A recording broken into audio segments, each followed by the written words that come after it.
Welcome everybody back to year number 2 of the college Pickems. I'm here with my co-commissioner Owen.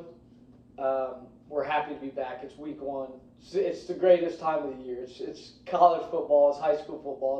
It's the whole bag. Just a couple of housekeeping things. We had a few late entries today, so that's going to bump it up to our pool's well over but it's over $1,000. I think it's $1,020, so $1,000 or $1,020, which is insane. We got a lot of entries, 34 people, I think. So if we see a lot of ties coming in here or whatever, we might bump it to 20 games, whatever. We're still talking about that, but we just got to see how it plays out. So yeah, that means over probably $600 for first place. What? Yeah, is what it's looking like. Probably be closer to 7. Yeah. 7, 3, 1, whatever. But we're a lot more prepared this year. We've both been doing a lot of research. We know Ari will. Obviously, she can't wait for it to get started. She said she better win or she's going to be mad. So, Owen, go ahead with game number 1 we got on the list here. All right, game 1 will be coming at you this Thursday at 7 p.m., and it's starting out pretty hot this year. Yeah, it is. This list we have for week 1, They're a tough. lot of, I spent hours going back and forth and even made a couple changes before today. We have West Virginia and Pitt. I think they call it the backyard brawl. brawl. Backyard brawl. Yeah, and that's played at the Heinz Field, but it's being called something different. They took the ketchup bottle down. I saw it. Yeah. But last time they played was in 2011. I saw it. West Virginia won by 1 point. So they haven't really played in a long time, and both teams are kind of like Pitt was great last year, but they lost Pickett, and apparently Pickett's tearing up the Steelers. So maybe he was that kind of player to take them to that caliber team they were last year. Yeah, they definitely have to find new guys this year. They have 7 returning starters on each side of the ball. This is Pittsburgh, and their entire O-line is back. That's always a good sign for offense. And then West Virginia, they are losing their top receiver, but they are gaining a good quarterback in JT Daniels. He's bouncing around college football like it's nobody's business. That's why it's the talk of West Virginia. JT did the Mountaineers Nation Let's Ride or whatever, but I thought I've seen stuff about how the reason he's had to bounce like this is a shitty attitude. It's something along work ethic or so. I don't know. This could be the end for him, truthfully, if he doesn't, pick it up, because he was really hot when he was at Georgia, I believe, right? When he started. Yeah. So we'll see. But might as well just jump into the picks unless you got anything to say. No, I think JT, he will improve the team and he'll add a different dimension to West Virginia. But I just don't think they'll be able to pull out week 1 win against Pittsburgh. I'm going with Pittsburgh. I'm going with Pittsburgh as well. At the end of the day, Pittsburgh, they're still 17th, so people are seeing something. Their defense has got to be all right. It's scary, though, because of Pittsburgh lost Pickett and got smoked by Michigan State. Yeah. 31-21, I believe. So it's hard, but West Virginia had a good win against Texas last year. Not a good win, really, because Texas was god-awful. But we'll go ahead and jump into game 2. Game 2, 8 p.m. start is also on Thursday, and another freaking great one, Penn State versus Purdue. What do you have? I love starting off like this.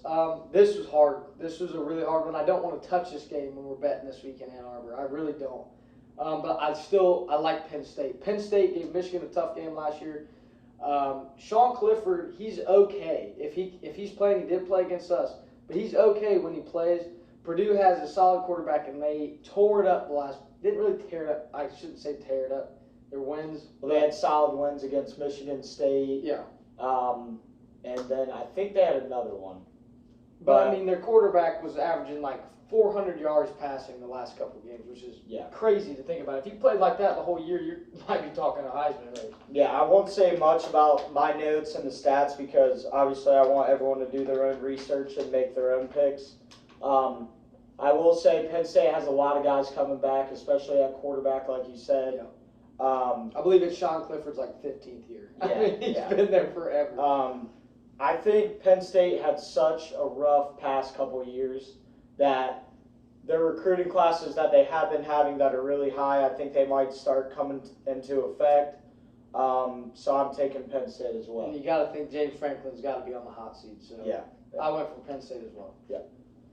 And then the third game we have is also at 8 p.m. But Friday. this is on Friday, and we have Illinois versus Indiana. I love this game. Yes. I love this game. Indiana was really bad last year, but they're kind of a flip-flop team. Actually, they didn't win a game in the entire Big Ten. Right. I mean, that's bad.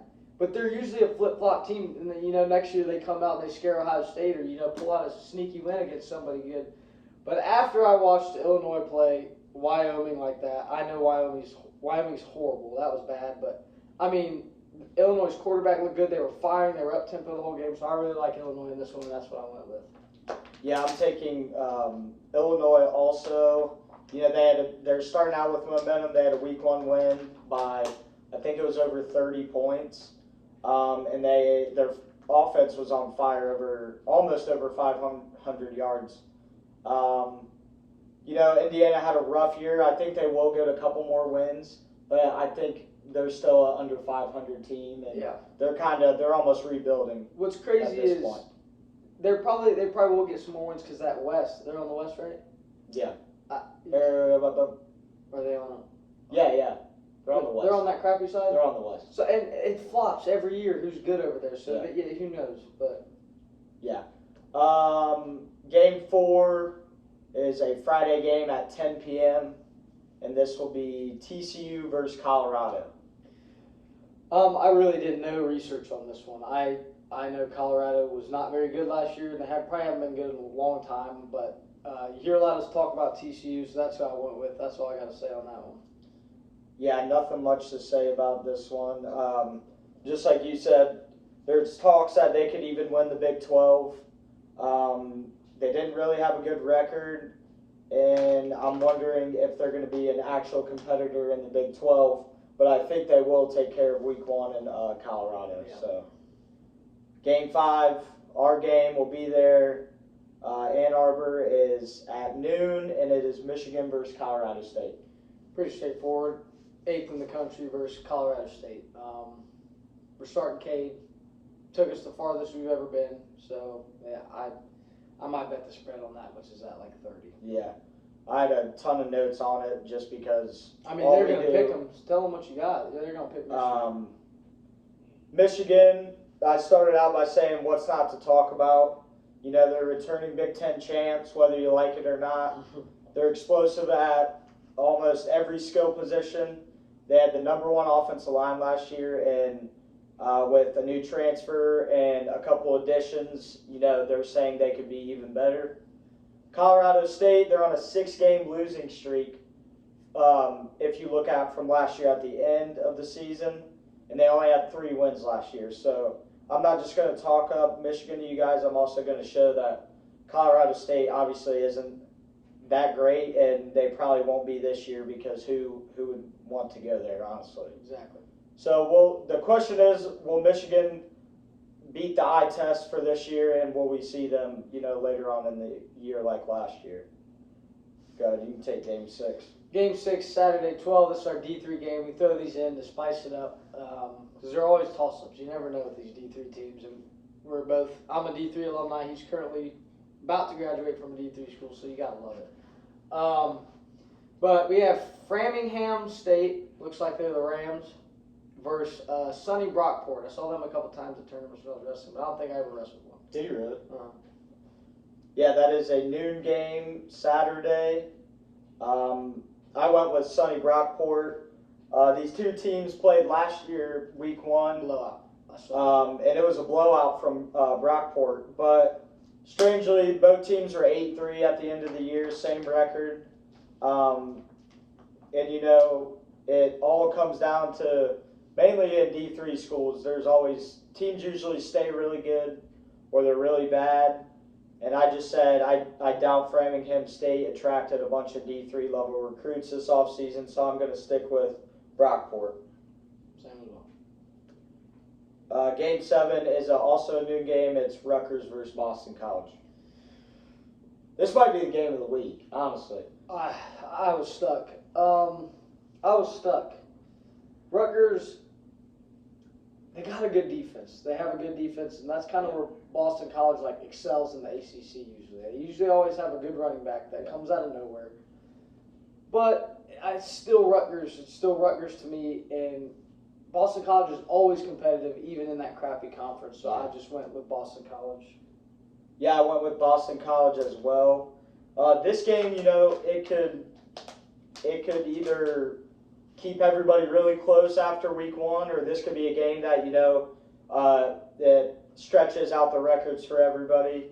I went with Rutgers because they were just a little bit better, or I went with Boston College. They were a little bit better last season. They were 500. Rutgers was below. The only thing that I keep thinking about is Rutgers played Michigan really well. It was like 21-17, 21-10 around there. So they have a great run defense, which is College's strengths usually. The spread's only at -7 right now, so everyone's obviously expecting a pretty close game with that one. Game number 8, we got North Carolina versus Appalachian State. And if you watched any Week 0 games, North Carolina played FAMU, which if you played NCAA back in the day, it was that, like when you created a team, their logo was that. The generic little Viper thing. You don't even know where they are. The score wasn't as close, I would say, but I mean, North Carolina should have beat them by 70. Yeah, it wasn't too impressive. If you think about North Carolina. But they're playing a very solid Appalachian State team, and that's who I went with. Yeah, the books, they keep changing with, if you're a betting person.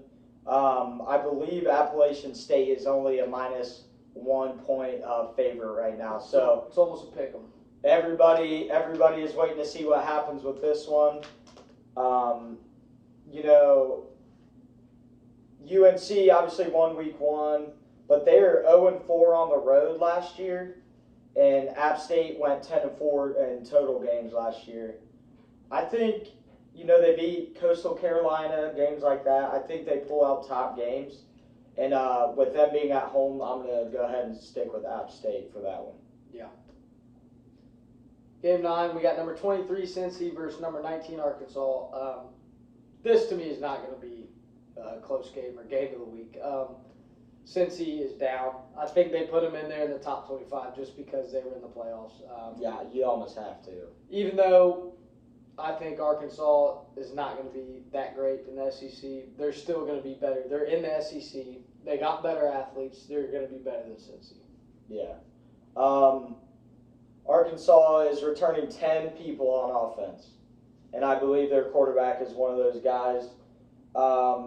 Since he lost, plenty of defensive backs, plenty of receivers, and the quarterback who some people say that's like a once-in-a-lifetime quarterback, and probably the best that's ever played there.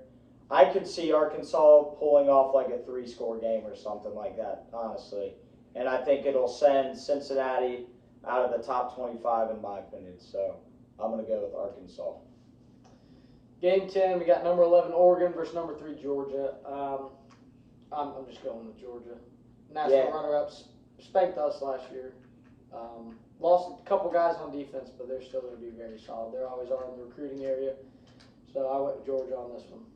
Yeah, same for me.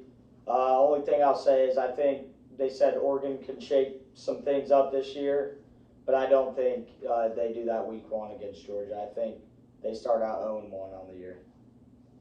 Game 11, we got number 24 Houston versus UTSA. Now this is an interesting one considering UTSA lost, 2 games? 2 games. They were undefeated, I think, until those last 2 games. Yeah. But Houston's solid, and I feel like UTSA just had one of them years. It all lined up, schedule looked great. They broke the top 25, but it ain't going anywhere after that. So I went with Houston on that one. Yeah, I'm confused why Houston is. They put them at the bottom of the top 25. I think Houston, both these teams went 12-2 last year. I just think Houston has better athletes. And a lot of people always say UTSA is always overrated. I'll go with Houston, but again, this could be a game where you look back and you kind of get pissed because you didn't take a chance on UTSA. Game 12, number 7 Utah versus the Florida Gators at the Swamp. That's why this game is very tough for me to pick.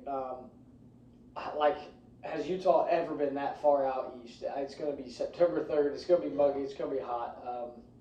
But very hot. all I think about is Utah playing Ohio State last year that well. Their quarterback's back. He was phenomenal in that Rose Bowl game. They had Ohio State. They did. But people say Florida's on the up. So this also, I'm seeing a lot of experts say take the Florida and all that for the points and whatnot. So yeah. Utah is explosive as hell on offense, returning 13 starters total on both sides of the ball.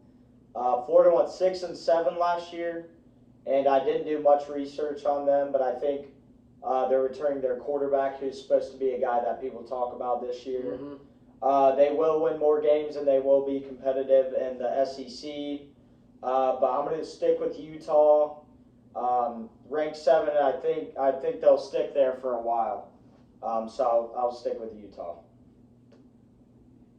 Game 13, we got Army versus Coastal Carolina. This is a legit toss-up. I mean, those spreads are also -1 +1. For me, it just seems like when Coastal gets tested and things get tough, I feel like they just fold. Their schedule's easy, and Army plays some solid teams, and they stick to what they know, and that triple option is just hard to compete with. So I went with Army on this one.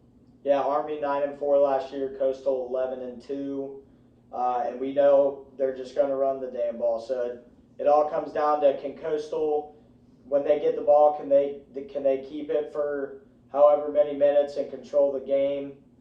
There's one thing on here I'm not going to say. I'm not going to give away why I'm picking them, but I'm picking Coastal Carolina. So, but again, another tough game. It's a toss-up, 50-50. Next game we got Notre Dame versus Ohio State. It's a top 5 matchup, and I hate that we even put it on here because it's going to be a bloodbath. Notre Dame is not a top 5 team. Heck, they might not even end up in the top 25 at the end of the year. Yeah, it's heard it here first. I don't know why everyone's talking about Marcus Freeman that much, but I mean, Ohio State is probably the second best team in the country. I mean, they're absolutely loaded. I think not probably. I think we both agree that they are. What doesn't scare me, which makes me happy, is I haven't seen much about their defense getting recruits or, got transfers that are actually going to be helpful. But they got a new DC. Their whole plan is to stop the run and all this stuff solely because of that Michigan game last year. But we don't even need to get into that yet. That's a long, long time away, but Ohio State all day on this one. Crazy at skill. And then one thing that stood out to me was Notre Dame almost losing to Toledo last year. And then I know people have bad games and stuff, but if you're a top 5 program, I mean, you don't see playoff contender. Yeah, you don't see Ohio State almost losing to Akron or whoever they're playing. It's usually pretty dominant, and the third strings are in the third quarter. So I say, give me the Suckeyes in the top 5 matchup. And then our last game of the week. Last game of the week, we have Florida State versus LSU. Sunday game as well. Sunday. Crazy game to start. I went with Florida State on this one. They kind of dominated Duquesne, which you would think they would, but I mean, Florida State, they lost the first game last year on week 1 to Jackson State on the last play. I mean, they have not been good. But that Duquesne win gave me some confidence. Maybe they're here. Maybe they'll compete in the ACC. So who knows? But I went with Florida State. LSU lost the quarterback. Brian Kelly's there, so I went with Florida State. Yeah, FSU returning their quarterback, and obviously their ground game has improved. They'll be a lot better this year overall, no matter what the outcome is this week. And I actually went with the opposite of Jackson. I picked LSU, and my reasoning was because Brian Kelly. He's obviously a great coach. He wins anywhere he goes. He got Cincinnati in like 09 or 10 to number 3 in the country. And they're returning 8 starters on offense. That's pretty good. So I'm going to take a stab at LSU. Hopefully we get the dub, but anything could happen with this one. Maybe Florida State has a lot of momentum coming in from last week. So well, that's your week 1 games. Get them in. by I'd say Thursday at noon. just get them in before that first game. Okay. So we have 34, I believe. So there better be 34 responses, or we're a year out the rest of the year. Yep. We ain't dealing with it. Don't have to pay till the end, right? Right. I'll send a big text tonight about just going everything I want to get. out Gotcha. there. So college football's back. Go blue.